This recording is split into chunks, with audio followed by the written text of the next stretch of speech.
Millionaire became a donor to help a homeless orphan, but he never thought that she could. Main characters Michael Patterson, millionaire philanthropist Susan, homeless orphan Danielle, personal assistant Dr. Reyes, corrupt Dr. Jonathan Brooks, trusted lawyer Linda Moore, foundation director. Make sure to subscribe to my YouTube channel for more amazing stories like this.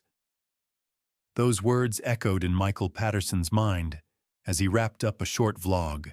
In his sleek white Tesla, parked at the edge of a bustling street in downtown Los Angeles, Michael, a self-made millionaire and tech entrepreneur, had just filmed a quick clip for his channel, something he did more for fun than profit these days. While reviewing the footage on his phone, he noticed a frail figure slumped by the curb. At first glance, he thought it was just another person experiencing homelessness, a sadly common sight in a city of contrasts. Yet something compelled him to step out and take a closer look. So he paused his phone, carefully got out of his car, and walked over. A soft gasp escaped his lips when he saw the girl more clearly. She was young, maybe 17 or 18, her hair a tangled mess of chestnut locks. Her face was smeared with dirt, and she wore a tattered gray hoodie.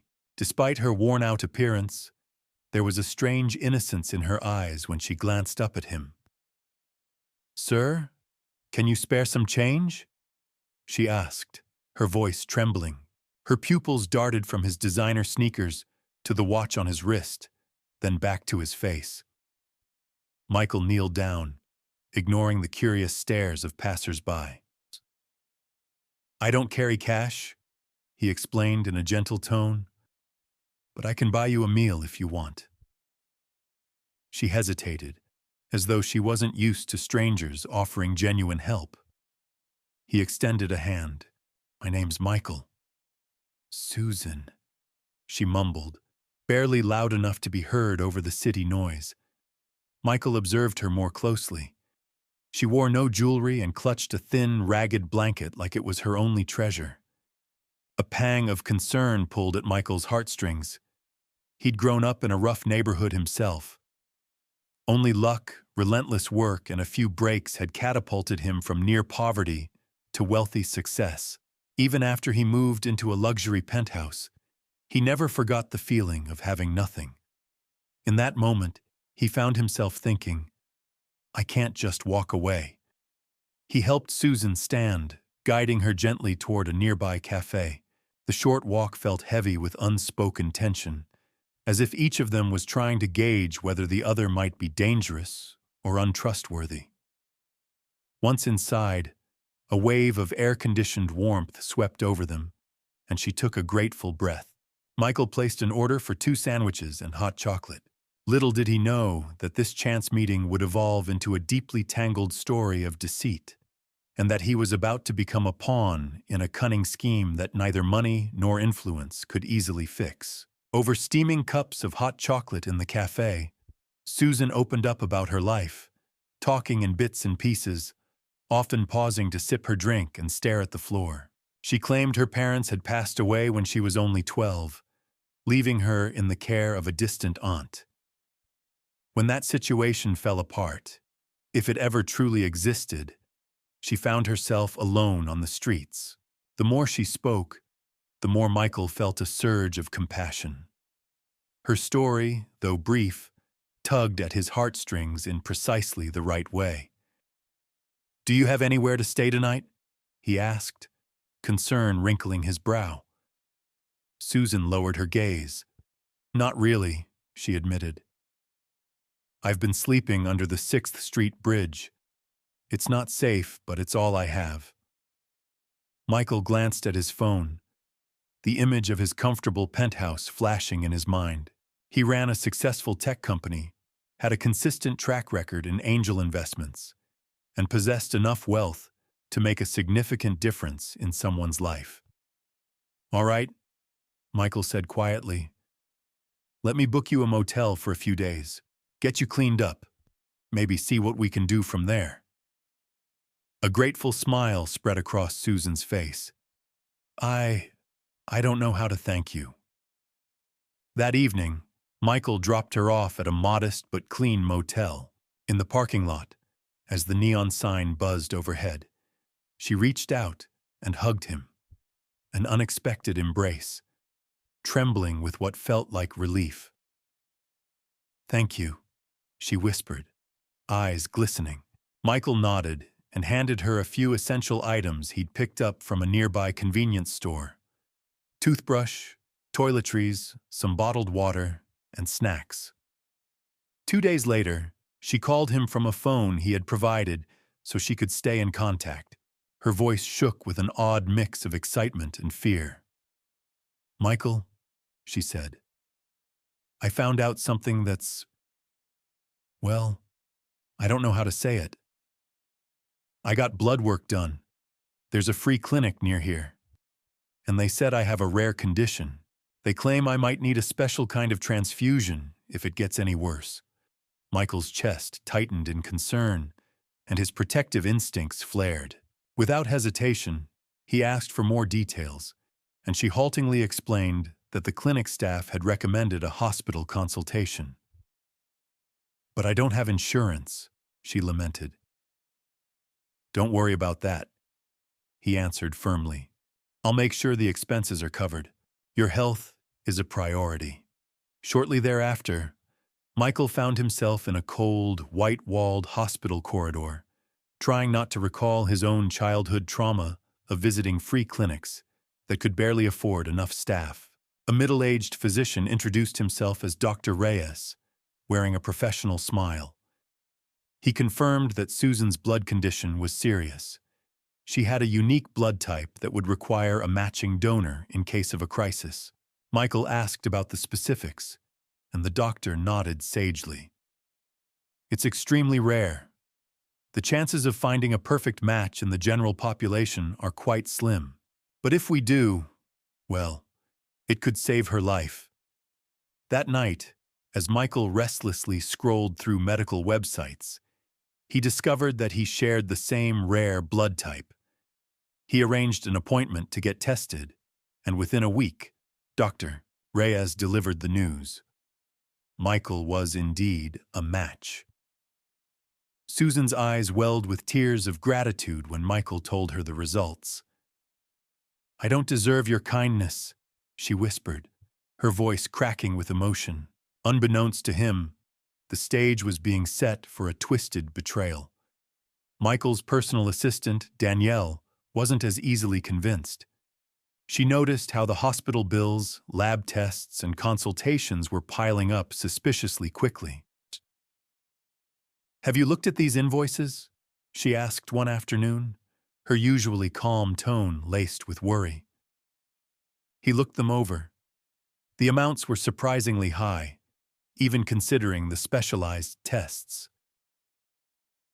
"Hospitals are expensive," he replied with a shrug, but a tiny seed of doubt began to sprout in his mind. Why were the costs so astronomical, even for specialized work? He tried asking Dr. Reyes about the billing. The doctor produced a labyrinth of medical jargon, explaining that emergency preparation, cross-matching, and potential overnight stays accounted for the bulk of the expenses. Later that week, Michael found Danielle rummaging through receipts and phone messages. She handed him a note scribbled with a phone number. "Nah, I tried calling the clinic that supposedly did Susan's initial tests," Danielle said, her voice nearly shaking. "I can't seem to get any real confirmation that they ever saw a patient named Susan, at least not in the last month." Michael frowned, reading over the note. "Maybe there's some mistake," he said, though he heard the uncertainty in his own voice. For the first time, he considered the possibility that Susan might not be telling him the whole truth. Despite his growing concerns, Michael decided to proceed with caution. He rationalized that maybe the free clinic had lost her records, or that she had given them a different name. After all, people experiencing homelessness often have complicated backstories. In the midst of this swirling uncertainty, he tried to focus on the immediate issue. If Susan's health was truly at stake, He wanted to be part of the solution, not another person who let her down. But the next day, as he walked through the hospital corridor, he overheard part of a conversation that chilled him. Dr. Reyes was on the phone, speaking in hushed tones. "We'll have it by the end of the week," he said. "Yes. I've secured the donor. Don't worry, the supply will be there." The emphasis on the words donor and supply made Michael's heart pound. He waited until Dr. Reyes ended the call, then stepped around the corner, trying to appear casual. When he confronted the doctor about the conversation, Dr. Reyes brushed it off. "I was just talking with a medical supplier about specialized equipment. You know how it is with hospital lingo." Though the explanation sounded plausible, it did little to alleviate Michael's worry. That evening, Michael asked Susan directly, "Are you sure this is all above board?" He tried not to sound accusatory, but his eyes searched hers for any sign of deceit. She stared back with hurt. "What kind of question is that? I'm telling you, my condition is serious. I can't believe you doubt that." Her indignation seemed genuine, and Michael felt a twinge of guilt. Alone in his penthouse later, Michael wrestled with his doubts. He had a history of wanting to see the best in people. After all, he once had needed someone to give him a chance. Was he reading too much into a few anomalies? Or was there something darker lurking beneath the surface? A week later, Michael found himself strolling the same downtown street where he'd first met Susan, hoping to clear his head. Nights had been restless, consumed by conflicting thoughts. The intensifying expenses, the odd phone call, and the tension with Danielle. Trying to quell his anxieties, he reminded himself that sometimes good deeds simply cost more than anticipated. Suddenly, he caught sight of a familiar hooded figure near a busy intersection. It was Susan, though she looked quite different, almost too lively, free of the frailty she had displayed before. Her posture was upright, her expression alert. She seemed to be speaking to a middle-aged couple in front of a convenience store. Intrigued and confused, Michael inched closer, blending into the crowd. To his astonishment, he heard her delivering the same sob story she had once told him, down to the details about losing her parents, being alone, and needing a rare blood transfusion to survive. The woman in the couple had tears in her eyes, while the man asked in a trembling voice, "Is there no other way for you to get help?" Susan shook her head, just as she had done with Michael. "Shaida, I really don't have anyone else," she replied, voice shaking with practiced desperation. Michael felt as if the ground had slipped from beneath him. His mind flashed to that day at the cafe, to the hospital forms, to Dr. Reyes's expensive bills. The truth smacked him like a hammer. He'd been scammed. Even more damning, he saw a figure exit a nearby car, none other than Dr. Reyes, wearing casual clothes instead of his usual white coat. The doctor kept a watchful distance, as though surveying the transaction between Susan and the couple. Standing there, stunned, Michael's hands clenched into fists. Anger, betrayal, and humiliation coursed through him all at once. He'd prided himself on being street smart, on never letting people take advantage of him. Yet here he was, having donated rare blood, covered thousands of dollars in medical bills, only to realize it was all part of a well-orchestrated ruse. That unique blood type? Priceless on the black market if sold to the right buyer. Or so the rumors went. He waited, breath catching in his throat, as Dr. Reyes eventually signaled to Susan from across the street. She nodded subtly, then continued talking to the couple, likely feeding them more lines about her plight. Michael stepped back, unsure of what to do. Should I call the police right now? He wondered, but he had no concrete proof of an actual crime in that moment. Only a gut-wrenching certainty that he'd been deceived. In that instant, He recalled the suspicious phone call he overheard. Yes, I've secured the donor. The knowledge that his blood, or the promise of more from him, was being sold infuriated him. He spun on his heel and headed home, formulating a plan. He needed hard evidence, needed to expose the entire operation. But he also wanted to confront Susan face to face, to look her in the eyes and demand to know why she had betrayed his compassion. Back at his penthouse, Michael confided everything to Danielle. The sighting, the repeated sob story, Dr. Reyes's presence. She listened with pursed lips, occasionally nodding to confirm her earlier suspicions. They must be running a racket, Danielle said bluntly. So rare blood can fetch a fortune, especially if they're selling it to private clinics or in countries where the supply is limited. Determined to set things right, Michael gathered all the bills, the messages, and any relevant medical documentation he had. Then he called a trusted friend, a lawyer named Jonathan Brooks. Jonathan listened patiently to Michael's account, meticulously writing down details. We have a few angles to approach this, Jonathan explained. We can try going to the authorities with suspected fraud, but we'll need something more solid linking the hospital staff to illegal activity. If Dr. Reyes has been falsifying documents, that's a serious charge. The next day, Michael mustered the courage to confront Susan directly. He drove to the motel where he'd once provided her a room. Initially, the desk clerk claimed no one was registered under that name. After sliding the clerk a sizable tip, Michael discovered that Susan had been staying there, but under a different alias. Knocking on her door, he half expected her not to answer. But she did, opening the door just enough for him to see her face. Michael, she said, eyes widening. What are you doing here? He pushed the door open, anger pulsing. Really, Susan? His voice trembled with rage and disappointment. I saw you downtown, telling another family the exact same story you told me. I also saw Dr. Reyes lurking around. Are you two in this together? She pressed her lips into a thin line, looking simultaneously ashamed and defiant. It's not what you think, she insisted quietly. Then tell me what it is, he shot back, because all the evidence says you lied from the start. You're not sick, are you? For a second, she dropped the act. Her shoulders relaxed, and her eyes darted away. I had no choice, she claimed. I was desperate. Dr. Reyes offered me a way to earn money. We only target people who can afford it. Michael's voice cracked. That doesn't make it right.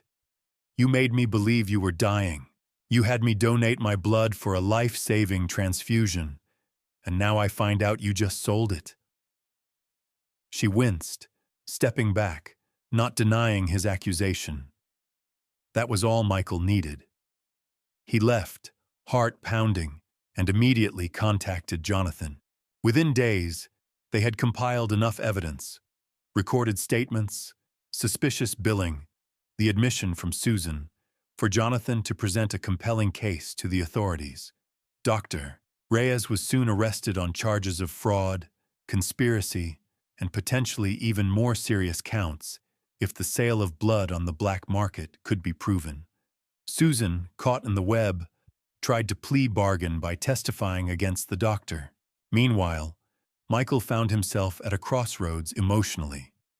He had poured genuine compassion into helping someone he believed was an orphan in desperate need, only to be duped by a cunning plot. The press briefly got wind of the scandal, with tabloids running headlines like "Tech Millionaire Falls for Bizarre Blood Scam." To Michael's surprise, public sentiment was largely supportive, praising him for at least trying to help someone in genuine distress, even if it was manipulated. Nevertheless, the betrayal stung deeply. In the weeks that followed, Michael reflected on the difference between naive trust and informed empathy. He realized that while the world could be harsh, he didn't want this incident to harden his heart completely. After all, there were still countless people who genuinely needed assistance, people who truly were sick or homeless, who didn't have the luxury of scamming wealthy benefactors. One afternoon, he visited a reputable charity organization in Los Angeles that specialized in supporting at-risk youth. He spoke to the director, a warm, wise woman named Linda Moore, about possibly setting up a fund for medical emergencies for teenagers in foster care. "That's an incredible idea," Linda said, beaming. "These kids often fall through the cracks. They're scared, they don't have stable guardians, and sometimes critical health issues get overlooked." Michael nodded, feeling a renewed sense of purpose. "I want to make sure something good comes out of all this," he explained. "I've learned a painful lesson about verifying situations before jumping in, but I can't let one horrible experience make me forget how important genuine help can be."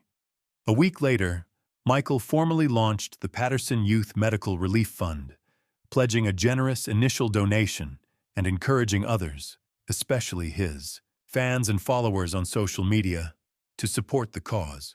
In a new video on his YouTube channel, filmed in front of the charity's office, he told the story in general terms, leaving out identifying details for legal reasons, and closed with the same line that had once echoed in his mind. "Make sure to subscribe to my YouTube channel for more amazing stories, and, importantly, to see how we can keep helping those who truly need it." The camera panned out, capturing a hopeful smile on his face. Though he'd been deceived, he refused to let that single act of betrayal define his willingness to help others. In the end, Michael emerged not only wiser, but more committed than ever to making a positive difference. This time, backed by thorough research, transparency, and partnership with trustworthy organizations. And while the sting of Susan's betrayal might never fully vanish, it became a valuable lesson etched into his life. Genuine compassion requires not just an open heart, but clear eyes and careful discernment.